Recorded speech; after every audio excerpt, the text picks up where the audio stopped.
So let's get started. Béla Bartók. Very, very happy that I included him. I guess I had something to do that on WMHT, because there's not a lot of Béla Bartók that appears in WMHT. And Béla Bartók is one of the most important composers of the last 100 years. Just an extraordinary composer, very important work in ethnomusicology. And we will,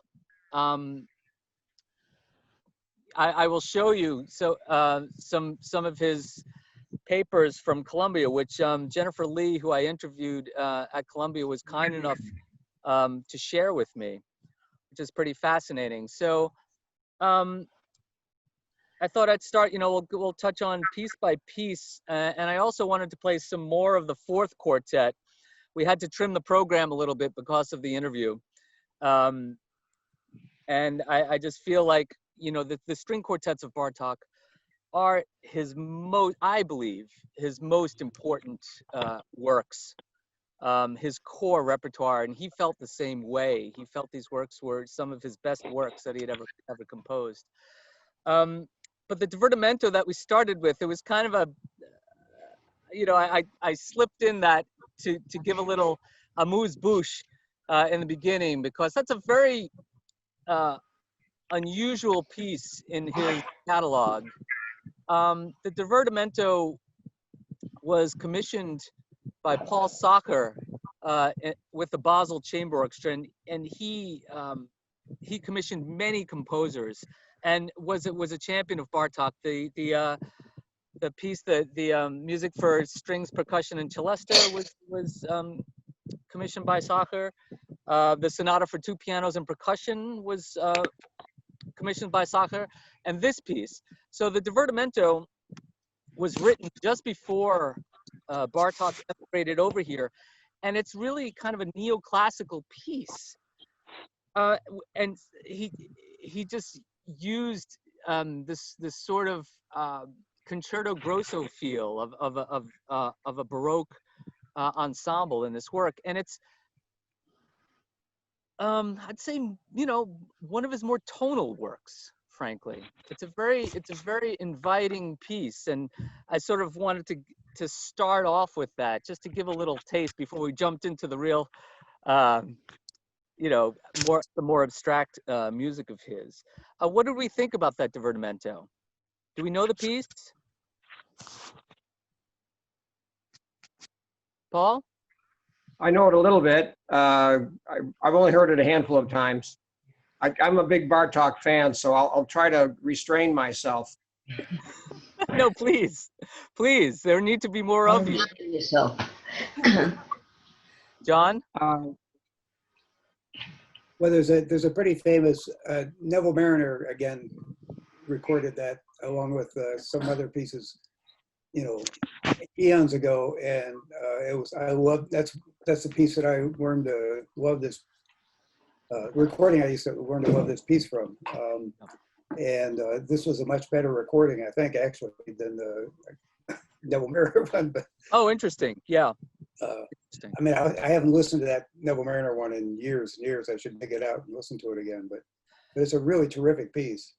I think in our former talk about Bartók and the quartets, I had recommended the recordings of Sándor Vég, the Vég quartet of the Bartók quartets, Hungarian violinist who was very active in the 50s and 60s. And he actually, there's a Marlborough recording from the Marlborough Music Festival of the divertimento with Sándor Vég conducting. And I think it was about 74 or 75. It's a great recording. I'm not sure if it's available on disc, but it might be available on their website, actually. So I'm sorry, I should have checked that out. But that's a really, really wonderful and striking performance. I mean, in that period at Marlborough, Yo-Yo Ma was there, and I believe he was playing first cello in that divertimento recording. So it's a really late work. He wrote it in 2 weeks, and it's very I was purposeful in starting the program with it because I think it's a very accessible piece of Bartók's. Very accessible piece of Bartók. Any other thoughts about the Divertimento? Well, I have some thoughts about his earlier pieces that you played. They reminded me of the piano music of Octavio Pinto, Memories of Childhood, and the playfulness of the whole thing. He's from that era, I believe. Yeah, I don't know. I'm not familiar with him. Oh, yeah, that was part of my repertoire, so to speak. And it was very effective, just the little things that they did, the birds and so forth. And it was an effective piece, the way they are, the way those pieces are. Yeah. Well, that's it. That brings us right to the Out of Doors Suite, which is a work that's really not played that often because it's incredibly difficult to play. And we've got, you know, I had Zoltán Feherváry, and I think I've described in former shows where he's a young Hungarian pianist who I heard at Marlborough and then really just adored him. He's a protege of András Schiff, and he won the Montreal competition a couple of years ago. And that Out of Doors, I mean, you have that in the first movement in the bagpipes, just that percussive, that typically percussive Bartók piano writing that you hear in some of the concerti. But it's such an evocative piece, and I made a very I was mindful of making a point of the night music movement of that suite because it's just so evocative and just so, you know, almost a little creepy. That you know, this music, it's stunning. What do we think? And that is an earlier work. I don't have it written down. I think it's 1912, that piece. I think that was the year. What'd you think about the Out of Doors? Are people familiar with that piece? Yeah. I have a recording of it. I don't get to my vinyl very much. It's kind of a special occasion, but of that opening piece and especially the night music piece, which I realized that one or more of the themes that kind of creep in the middle of that sound very much like it was a sketch for the second piano concerto middle movement. Interesting. And the night music, and that's kind of like the distilled essence of his night music thing, which is like it so brings you into that experience. It's really spectacular, spectacularly successful evocation. Yes. Yeah. Well, I love that piece, and I'd love to know. Do you have recordings you could recommend, either of you? I don't. Paul, do you have a recording that you could recommend? The one I have is by Noel Lee, who is a name I don't really know very well. Yeah. It'd take me a while to dig it out. Probably it's might be None Such. But yeah, I'm not familiar with him, but that doesn't mean it's not a good recording. Yeah, John, I'm not sure actually of that piece. I have to say that I don't know the piece as well as I should. But yeah, I will do some research and let's dive into it. But it's an extraordinary piece. Yeah, just really, you know, he was interested in, at the time that he wrote it, he was getting very interested in couperin and interested in Baroque suites, and that was the sort of impetus for this piece. You know, it's interesting because you said it's not played very often because it's so difficult, but there are so many extraordinary pianists these days who can handle the most difficult music possible, and you would think a piece of that interest would rise to the occasions. You know, these pianists, they've got, it's a wealth of riches, right? I mean, there's just, you know, they should play the horn a little bit and see what it's like. But you know, it's true. It's true that there's people. It's not that people don't possess the technique to play it. It's how they choose their repertoire and what they're doing. Paul, did you have something to say? Yeah, I was just going to say parenthetically about the Noel Lee recording. It has the piano sonata on the other side too, which I've struggled to play off and on for years. The third movement especially. The first movement is still a pretty steep climb. And of course, that's a very evocative middle movement as well. Right. I was just going to say the encapsulation of my interest in Bartók kind of started when I heard the Geze Anda and Ferenc Frixe with a Deutsche Grammophon thing playing the first and second piano concertos. And it was, the language of it was so completely different. I think I was still a teenager at the time, but it was so compelling. And then somewhere around that time, I read where he was synthesizing Bach's counterpoint, Beethoven's thematic development, Debussy's pure sound value. Debussy and Ravel are my original favorites. And then with the Liszt piano fireworks, as this one commentator said, and then with the earthing, all that intellectual power with the earthiness of the peasant music. Right. And so that's what makes it so powerful and so varied. That got me as, boy, he's really up to something. Yeah. No, he's an incredible, you know, like I said, it was very important for me to focus on Bartók and do a full show on Bartók on WMHT, where you don't really hear a lot of his music. The fourth quartet, we trimmed the last movement. I want to play some of that from the Ben Quartet performance, but they edited out. Unfortunately, I kept talking about the Bartók pizzicato, and then they edited out my explanation of the Bartók pizzicato. So Bartók pizzicato is when you pull the string and it snaps back on the fingerboard. So it's da da bump bump da da bump bump when it's slapping back, and that was an invention of Bartók in that fourth quartet. So I thought I should explain that to you, since that was edited out of the program. But I wanted to play the last movement, and it's hard to just pick it up out of nowhere without having it on the heels of the middle movement of the fourth quartet. But it's such a great movement. So let's just listen to the last movement of Bartók's fourth quartet.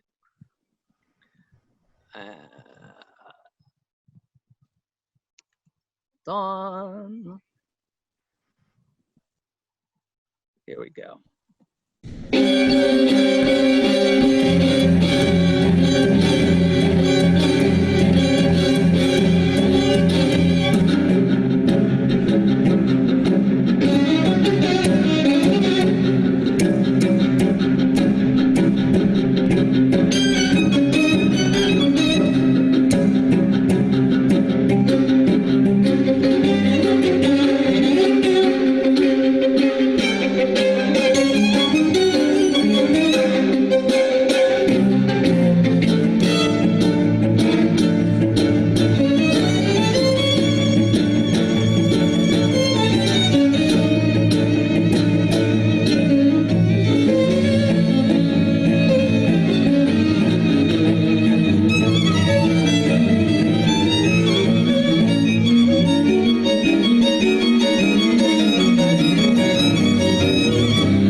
What'd you think of that? I had to walk away because I just couldn't sit still at first. I had to dance over in the corner and didn't want to look like a crazy man in front of everybody. But I get chills and goosebumps listening to that. That was a great performance. It really is a terrific performance of that piece. Yeah, I mean that's why I chose it. I mean the band is really a fantastic quartet, and there was such just energy and almost violence in this movement. I mean it's just so captivating, and yeah, really incredible performance. I get a sense of like Scythian horsemen charging across the plains of Central Asia or something like that. I just kind of a little plug for another local venue, if I could. A couple years ago, the Formosa Quartet, who I'd never heard of before, was at MPAC as part of their 10th year anniversary. Yeah. And they made use of the different spaces. And they went from playing a Haydn in the main concert hall way up in the balcony, whereas the audience was on stage, far away in time, far away in distance. And then they played that movement of the Bartók in the black box theater. Black box theater, yeah. Pushed right next to the stage. And so the music was like right in your face, just the opposite. So that's one way it was so vivid. Yeah, it's great. Yeah, it's good stuff. And then, you know, we play the fifth quartet, which we had spoken about the Alla Bulgarese movement in our last program of when we featured Bartók. Again, the Doric Quartet, and really terrific recording. But I wanted to move without further ado. You know, it was really fortuitous that I had Jennifer Lee from Columbia University join me for the program. You know, Bartók had spent the last 5 years of his life at Columbia, and she was very generous. And I didn't know her from Adam. I just reached out to her out of the blue, and has some pretty fascinating things. We chopped that interview, unfortunately, down to its nub, but very, very interesting talking with her about the experiences of Bartók at Columbia. And she was very, very kind enough to share a PowerPoint with me with all of these documents from Columbia's archives. So I'd like to just share them with you. She gave me a short descriptor of each one, but I think it would be pretty cool to check it out. So let me do that.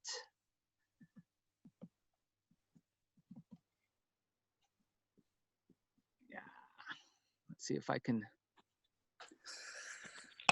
There we go. Oh, dope. Too fast. Okay.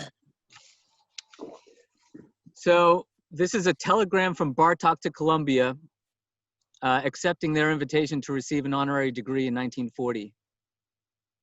And he was in town, he was in DC to play a recital with the violinist Joseph Sigeti at the Library of Congress the following day. So basically, you know, Bartók struggled financially throughout his life with commissions and things. And, you know, he got out of Europe with the onset of war. And Columbia really made it happen that he should go there, which is quite extraordinary. Some music faculty there, they put some money together where he could study this collection of Balkan folk songs. So that it was really wonderful, and he really needed the money.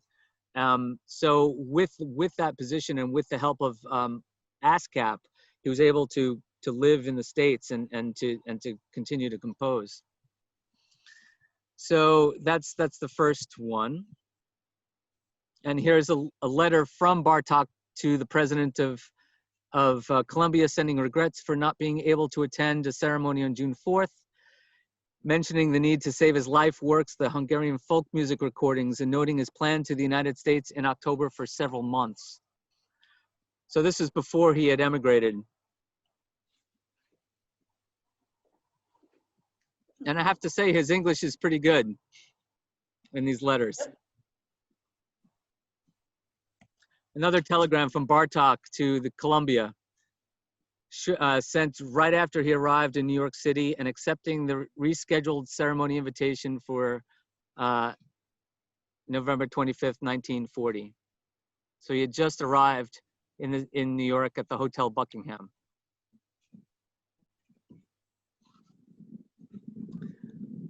This is a letter from Bartók to Falkenthal. I don't know who that is, but he's at Columbia. Sent shortly after arriving, sending his measurements for Academia Regalia with the mention of music professor Douglas Moore would be escorting him from his hotel to Columbia campus. So he was worried about what he should wear. That's right. And sending his measurements, which I think is pretty charming. I like the hat rise. This is for the cap and gown. European measurements.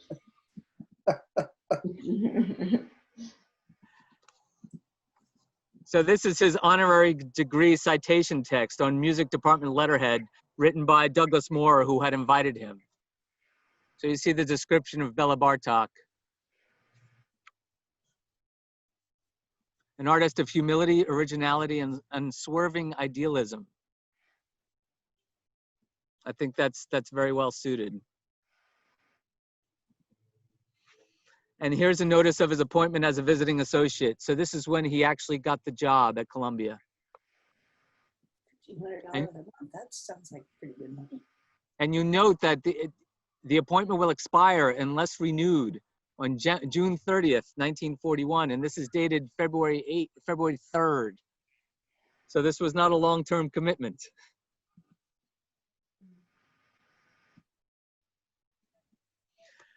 So this is a letter from Bartók to the music professor Moore regarding the importance of his work with the Yugoslavian recordings and requesting an extension of his work beyond June and into the 42-43 academic year. And she says in this note his excellent command of English. So here's Bartók, you know, he got this 6-month appointment and he's asking for more time at Columbia.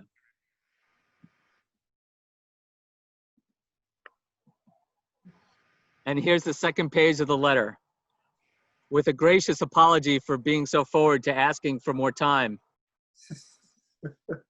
And then money was eventually found for him so he can finish through 1942. They don't ask. This is an envelope that had his manuscript introductions from his Romanian folk music transcriptions that he gave to Columbia and are now housed in the rare book and manuscript library. So these are his documented transcriptions of when he went out into the field of Romanian folk music. Please do not fold, and there's a big fold in the middle of it. Exactly, nobody's really paying attention. So this is a preface for his volume 1 of his collection, mentioning that he discovered his transcriptions of the recordings were not sufficiently exact, and mentioning the creation of master sheets. So as she had said in my interview with her, that he was extraordinarily precise in his transcriptions and his work with this folk music. And even he said these were not exact enough, which she found very funny, actually, Jennifer. Page 12, and you'll see that this is regarding notes of his transcriptions with the music staff and notations up here. And definitions of what he means. Like, look at this, means a melody of 3 sections, having in the F is a final note in the first section. It's very, very precise. This is ethnomusicology. It's a very scientific approach to everything. So this is the same preface with notes on the long peasant flute and bagpipe. So this is about a specific instrument used in the field, used in the folk music, in the Romanian folk music. And he goes, you see the detail. A peculiar formation of the player's lips will substitute for the lack of a mouthpiece. It's so precise, so precise. So look at this. It's a chart telling the kinds of love songs in the vocal music. So it's not just, you know, that they're love songs, but what is the love songs really talking about? And he's charting them.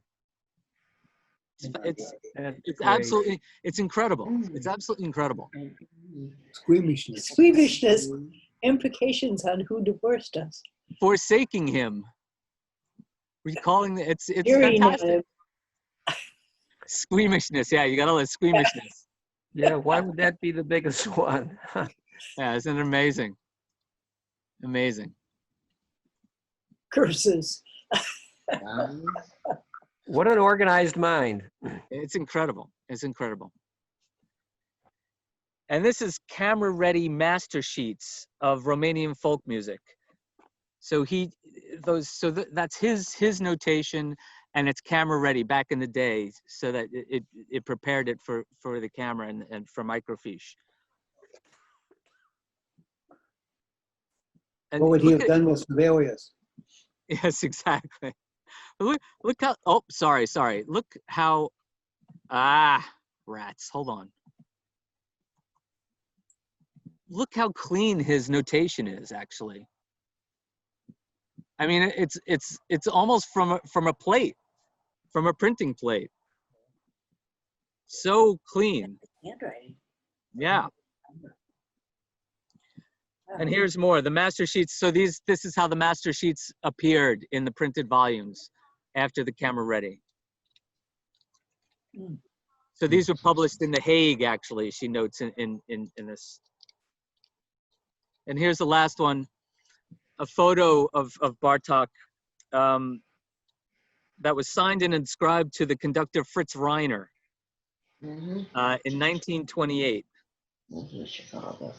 So yes, Fritz Reiner, I heard somebody say he was the conductor of Chicago Symphony and a notorious tyrant. Notorious tyrant. So great stuff. Those are really neat. Really great stuff.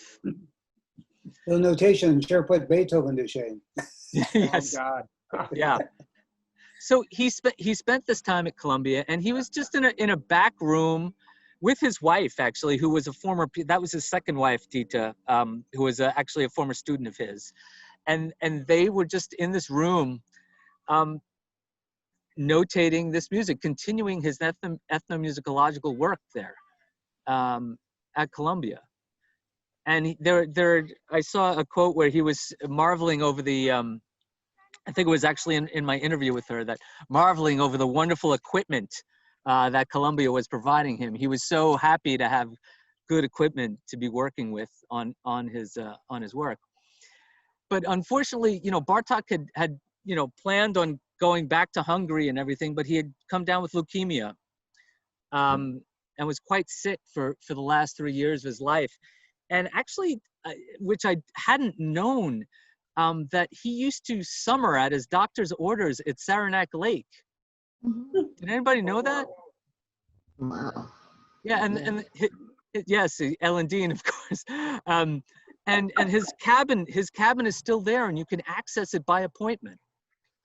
Wow. And I didn't know that. Yeah, I've definitely got to get up there. So. Why aren't you there instead of being in Maine? I know. It's terrible. But Bartók's music is, you have to, I mean, you know, at the series we do the quartets. We've been doing them at least one a season in my tenure. And as I've said in a previous show, don't be surprised if we see a full cycle of the 6 quartets on the series, because they're just incredible works. Paul. I was just trying to remember, Emerson did all 6 quartets there quite a while ago. I'm trying to think, it was like 15 years ago, maybe 20, maybe more. It's more than 20 years ago. Yeah, they did it 3 on one night, 3 on another night. Actually, are you sure it was Emerson? I think Takash did. I think Takash quartet. Well, maybe they did it too. The Emerson is the one I saw. Okay. I'm pretty sure it okay. was at Union. Yeah. Yeah. I know that Takash did it way back. I'm still trying to get, I only have concert details going back to 2001. And I'm working on that. But they're such important works, and you have to just sit with them and really just listen to them, get to know them. And when you hear them live, when you hear and experience a live performance of Bartók, not unlike, Marty, what you had said about Janacek, it makes all the difference in the world. It's so, you're just on the edge of your seat at a Bartók quartet when it's played. We've been for a couple of cycles to the string quartet competition up in Banff, and they always have a round where they play, I forget what they call it, but it's 20th century music. And almost every single quartet plays Bartók of some sort or another. So you can sit there for an afternoon and evening and hear 3 of the 4th quartet and 2 of the 5th quartet. And it's really, it sounds terribly boring, but it's really pretty neat if you actually sit there and listen to the whole thing, because you do get more familiar with it. And it's just neat music. So yeah, it's all about getting familiar with them. There's a reason why they're so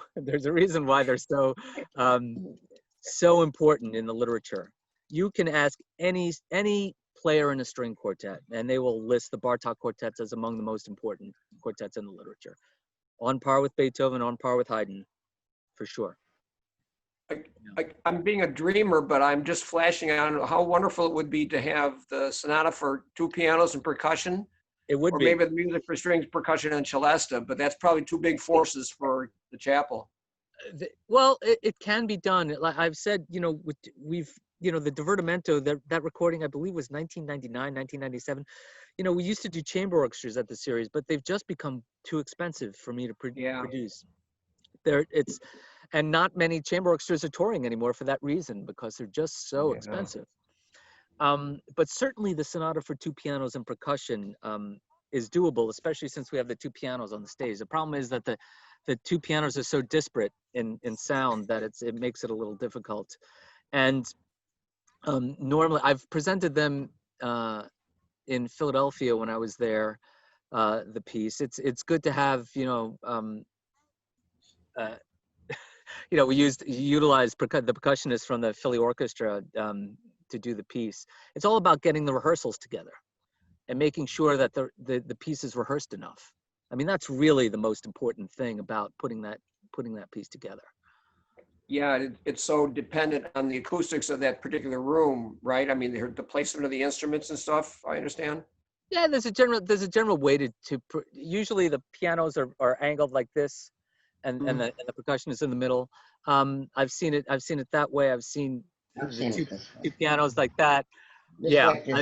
But I think generally it's been like this. I mean, I've seen it a few times where it's like that. So it's a great piece. I mean, it's a great piece. Another one of the later works of Bartók. So, but people, it's just like when we were speaking with Ravel. You just like you got to get beyond Bolero. You got to get beyond the Concerto for Orchestra. You've got to get beyond the Concerto for Orchestra with Bartók. There's just so much great music of his. So much. The piano concerti are phenomenal pieces. Phenomenal pieces. So, any other thoughts about Béla Bartók? Well, Derek, I have to hand it to you for putting together a program of Bartók that. Yes, thank you very much. But it was also representative of his music, but also I think was staged in such a way to get people into it. People who are not Bartók nuts like some of us. But if you don't know a whole lot about Bartók, I think you did a great job of introducing people to his music. Thank you. I think that it's, this is the forum in which to do that, and not just throwing it out there. If not doing it with some background in a show like mine, when would you do it on classical radio, right? And the truth of the matter is that you don't hear the quartets on classical radio. You just don't. because they're too dissonant and they're scared to play them. And you got to. I mean, it's just you know, there's such great works. And you know, I knew putting this on the radio would be you know, I don't want to say a challenge, but that would be tricky. The extra eclectic show would probably be friendly to, you know, at least a movement at a time, which is on Which Wednesday, show? I guess.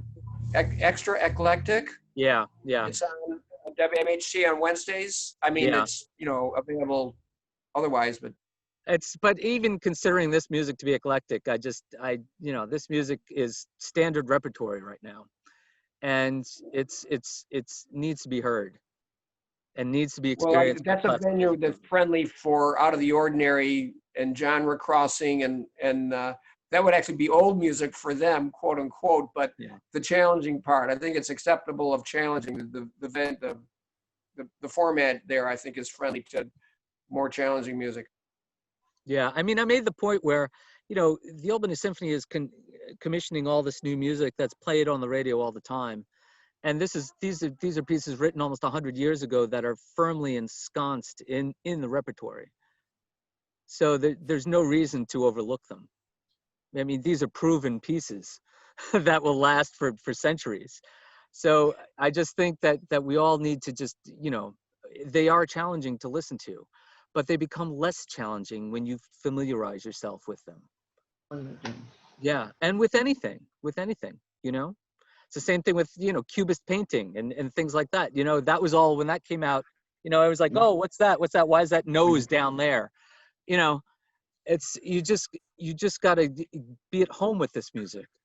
And it's worthwhile. This music is important. This isn't just ships passing in the night. Bartók's music is vitally important. Vitally important. Just to mention that it's also very, very challenging to play. Yeah. Quartets are very, very difficult to play. More so than orchestra. Very difficult to play. So is a Haydn quartet. You know? I think it's hard to play well, but these are Yeah. specific. No, I David, I'm being cheeky. But you know, the thing is that we need to immerse ourselves in this music. This music is here to stay. This music will not leave us. This is, you know, these quartets are, you know, the pinnacle of quartet writing in the last 100 years.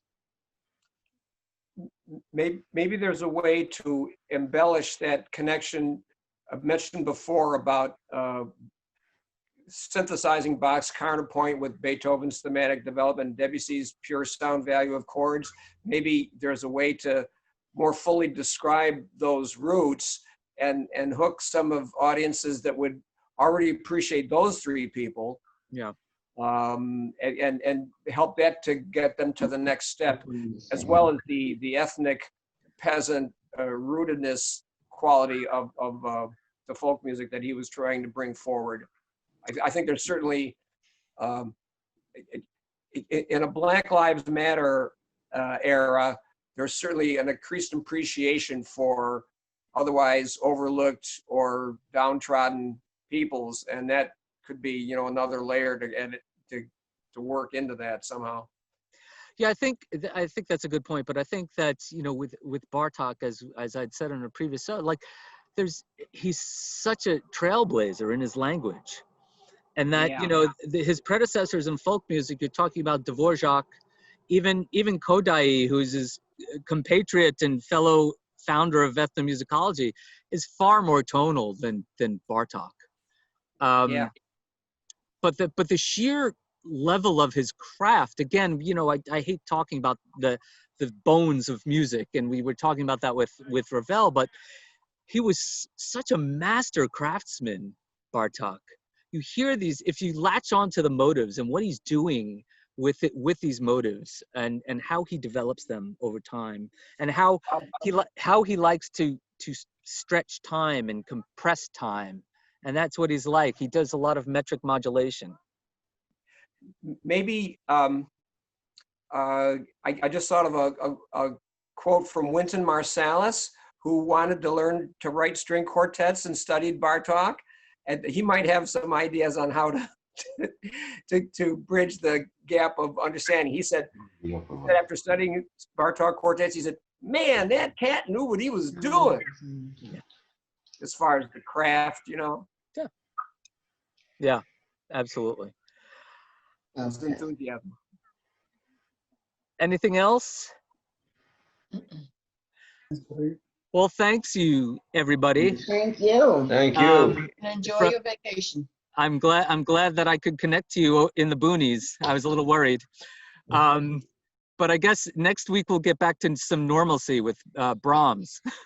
Okay.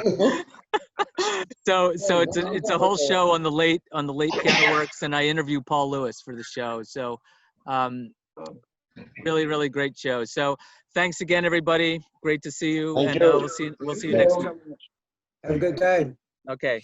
Bye-bye. Bye, everybody. I know. Thank you, Derek. Bye. Must be getting dark out in eastern Maine. It's pretty much. Bye-bye. Hi.